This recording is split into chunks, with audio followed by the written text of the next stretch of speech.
Olá, sou uma pessoa branca, de cabelo cacheado castanho escuro, que está preso. Estou usando óculos e uma camisa branca, e atrás de mim tem uma parede branca.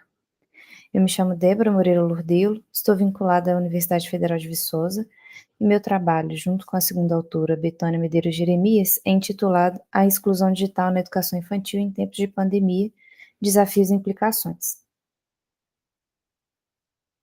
Então, nós vamos falar sobre os impactos da pandemia da Covid-19 na educação infantil, especialmente no ensino remoto e na exclusão digital.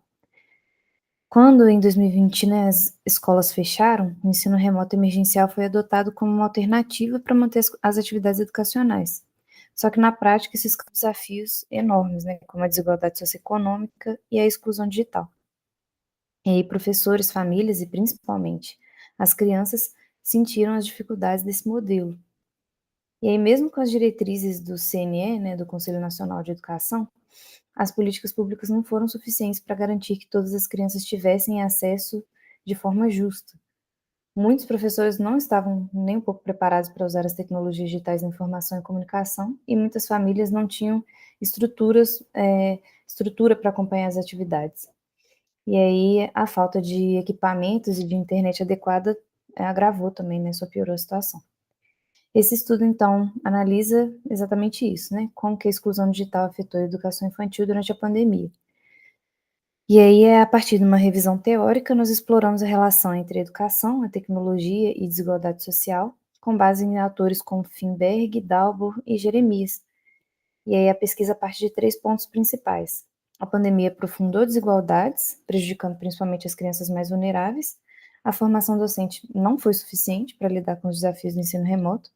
E a falta de acesso tecnológico e o distanciamento entre a escola e a família dificultaram, né, o desenvolvimento infantil. A tecnologia digital, então, ela está profundamente ligada às questões sociais, econômicas e educacionais. Isso ficou ainda mais evidente durante a pandemia da Covid-19. E aí nós vamos entender, então, como que isso acontece e quais são os desafios para superar essa realidade. Os objetivos, então, né, é explorar as intersecções entre educação, tecnologia e desigualdade social, destacando como a exclusão digital se manifesta como uma faceta da exclusão social e impactou o acesso e a qualidade da educação infantil na pandemia. Agora vamos partir para as discussões, né. Primeiro é importante a gente entender que a tecnologia, desde até a Grécia Antiga, né, na antiguidade, é vista como uma forma de criação e transformação. Então, existem diferentes visões sobre o papel da tecnologia na sociedade. Alguns veem a tecnologia de forma neutra, outras como um fator de controle, e tem também a vertente que entende a tecnologia como uma ferramenta de poder. A teoria crítica, por exemplo, defende que a tecnologia deve ser usada para promover liberdade, desde que haja participação democrática, né? Na educação, essa visão crítica a gente entende como essencial. E aí Paulo Freire, que é um dos maiores pensadores da educação, já destacava isso, né, que a tecnologia ela tem um potencial transformador, mas só se for usada de forma crítica e reflexiva. E aí tem que promover autonomia e cooperação verdadeiramente, né. Essa é a chave para que a tecnologia não reproduza desigualdades, mas, que ela contribua de fato para uma sociedade mais justa. E aí falando agora da exclusão digital, ela é na verdade uma faceta da exclusão social.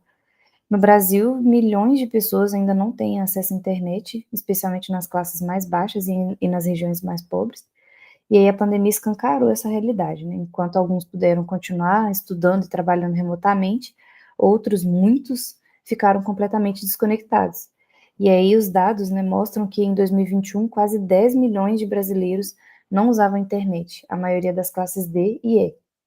Além disso, a qualidade do acesso também, foi apresentado como problema. Então muitos dependiam e dependem, né, até hoje, apenas do celular, o que limita muito as atividades, o potencial de uso, das atividades, né, do que é possível ser feito de forma online.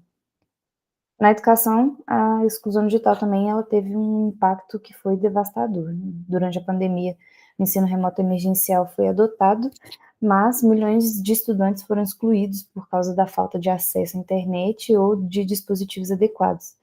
E aí escolas públicas, especialmente nas áreas rurais e periféricas, enfrentaram dificuldades absurdas. Muitas crianças perderam não só o acesso à educação, mas também, né, o direito à merenda, que era a principal refeição do dia de algumas dessas crianças. E aí a saúde mental das famílias também foi muito afetada e as desigualdades educacionais foram absurdamente aprofundadas. E aí como que supera essa realidade, né? A inclusão digital na educação, ela existe, existem alguns programas para a inclusão digital no Brasil, como o PROINF, Educação Conectada, que são importantes, mas a inclusão digital verdadeiramente, para ser implementada, exige políticas públicas que sejam consistentes, né? E aí é necessário investir em infraestrutura, em formação de professores e recursos educacionais digitais. Então, para além disso, também é essencial que se promova uma educação crítica, né, que prepare os alunos não só para o uso da tecnologia, mas para entender os impactos sociais e políticos dessas tecnologias.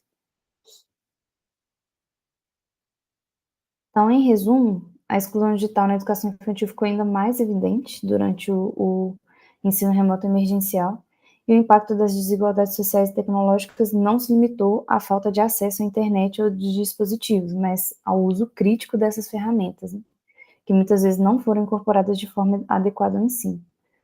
Aí a pandemia escancarou esses desafios e mostrou que existe uma urgência de políticas públicas que sejam mais estruturadas, né, para garantir a inclusão digital real.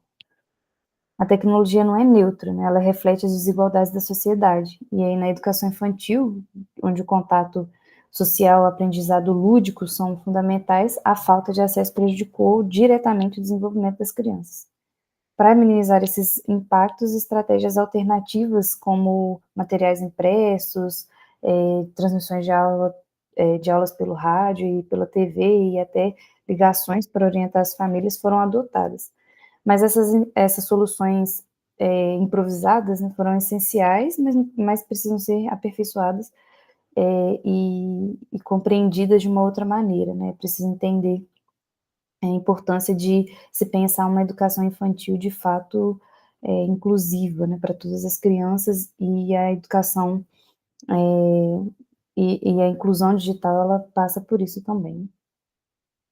E as políticas educacionais precisam ser pensadas para evitar que novos apagões educacionais aconteçam, né, no futuro. No pós-pandemia, é fundamental fortalecer a parceria entre família e escola, investindo na criação de espaços comunitários equipados com internet e tecnologias acessíveis, né. E, além disso, a formação contínua de professores deve integrar essas práticas inclusivas e híbridas, garantindo, então, que o ensino vá além do digital, né, e aí que utilize, as ferramentas digitais de forma estratégica, né, e crítica. O caminho, então, para uma educação infantil mais inclusiva passa pelo compromisso de governos, né, de escola, de famílias e da sociedade como um todo. Nós precisamos superar as desigualdades sociais e digitais para que todas as crianças tenham acesso a uma educação de qualidade, independentemente da sua condição socioeconômica. É isso, então. Muito obrigada. Aqui estão as referências usadas para a redação do texto.